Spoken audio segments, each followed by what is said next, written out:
Қысқасын айтқанда, мен шахтадамын. Бүгін мен шахтаға барайын деп шештім. Және бүгін мен бірге Әсет пен Айбек барады. Мен сандықтан маған керек заттарды алдым. Кирка мен фонарик.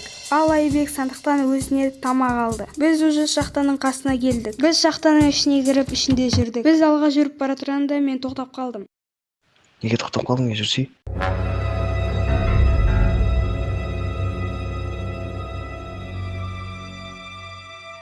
Алға қараңшы, жан жақта бір адам тұр.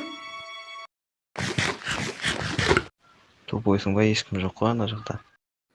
Мен тағы да сол адамға қарадым, бірақ ол бір жаққа жоғалып кетті. Біз алға жүре бердік. Айбек өзіне тамақ тауып алды, ал Әсет алмас тауып алды. Әсет қуанды, Айбек қуанды, мен қуандым. Мен кирканы алып алмазды сындырдым.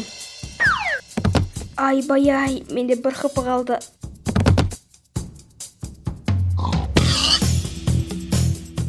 Біз тұрдық, біз қап-қараңғы жерге құлап түстік. Мен артқа қарадым. Әсет қайда жоғалып кетті? Білмеймін.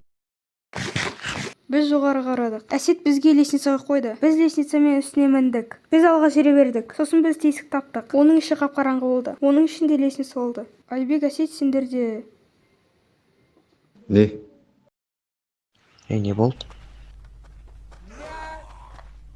Қысқасын айтқанда, біз шахтаға бардық.